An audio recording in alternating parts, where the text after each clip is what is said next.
가기사는 증시각도기. 안녕하십니까 증시각도기 시청자 여러분. 야, 드디어 21년도 중순에 다다랐습니다. 6월달이 되었습니다. 6월 1일 아침 한국 장전 시간으로 여러분 만나뵙게 된 증시각도기 곽상준입니다. 네, 5월달까지 막 혼조였습니다만 실제적으로는 운영을 할 수 있는 사람들 입장에서는 나쁘지 않은 시장들이 계속 진행이 되었었는데요.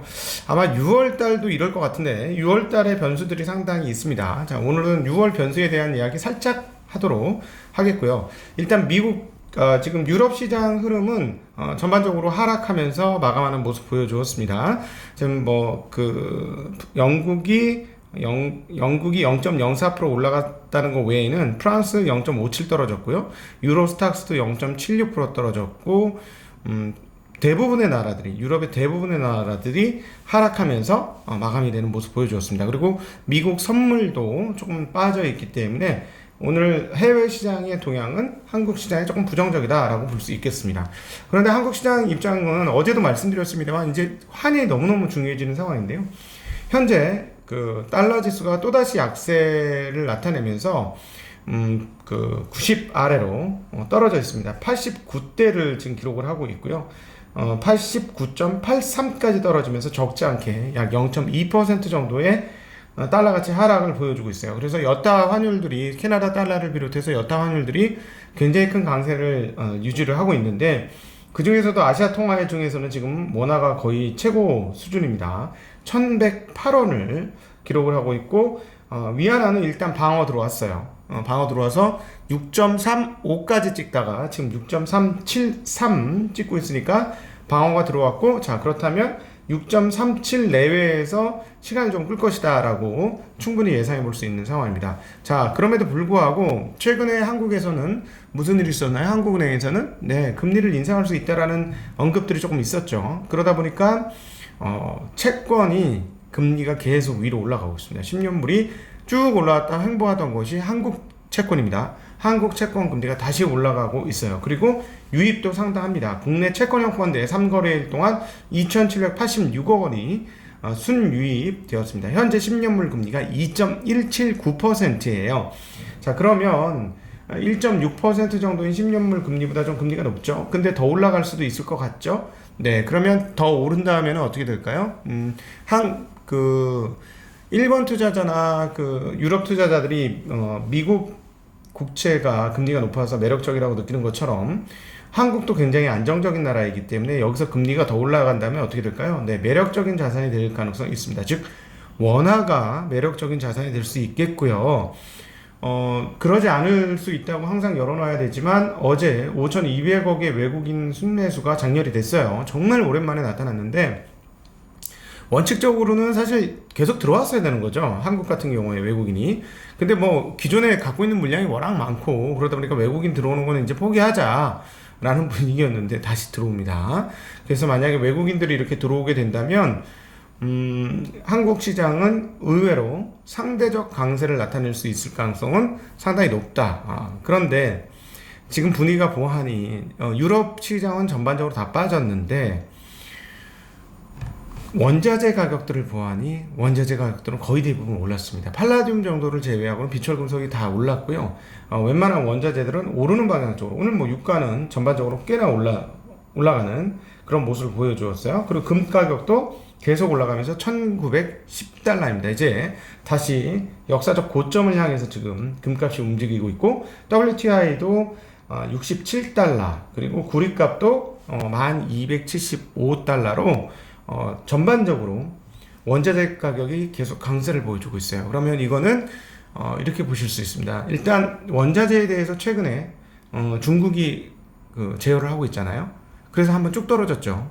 그런데 이게 다시 올라가? 이건 뭐지? 근데 달러가 계속 떨어져?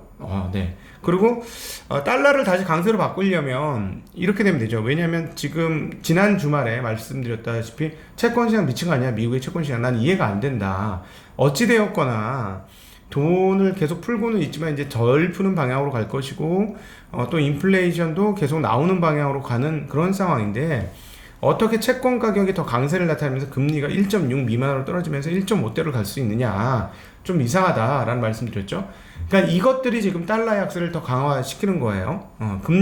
달러를 보유해봐야 뭔가 주는 게 없다. 그러니까 달러 채권을 갖고 있어봐야 이자가 너무 적다. 이렇게 되는 거죠, 개념이. 그래서 근데 다시 워낙 많이 떨어졌기 때문에 채권은 다시 가격이 금리가 올라갈 수 있죠. 금리가 올라갈 수 있고 가격이 떨어질 수 있어요. 자, 그렇게 되면은 지금 약세된 달러가 전환되면서 다시 강세로 갈 수 있겠죠. 이렇게 될 수 있다라는 것 감안은 하시고 열어놓으시되, 어찌되었건 동시에 열어놓아야 될 게 외국인 안 들어와서 이제 포기다, 외국인 이제 안 들어오는 거다, 이렇게 생각을 했었는데 아닐 수 있다는 거예요. 외국인들이 들어올 수도 있다는 거예요. 왜냐하면 지금 달러 약세 기조로 인해서 지금 나오고 있는 현상들이 뭐죠? 네, 달러 약세 기조로 인해서 나오고 있는 현상들은 원자재 가격이 상승하고 있다는 거예요. 중국이 제어를 했음에도 그 제어를 함에 따라 떨어졌다가 다시 올라오고 있다라는 것이죠.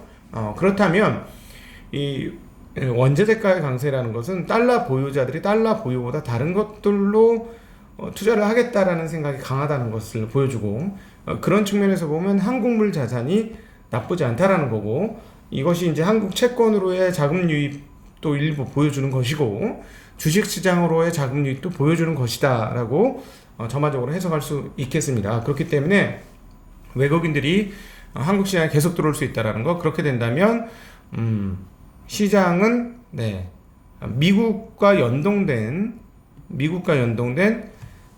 흐름들, 즉 최근에 어땠습니까? 다우가 더 강했죠, 나스닥보다는. 그러니까 한국도 그럴 가능성은 열어두셔야 된다는 거 같이 생각하시면 좋을 것 같고요.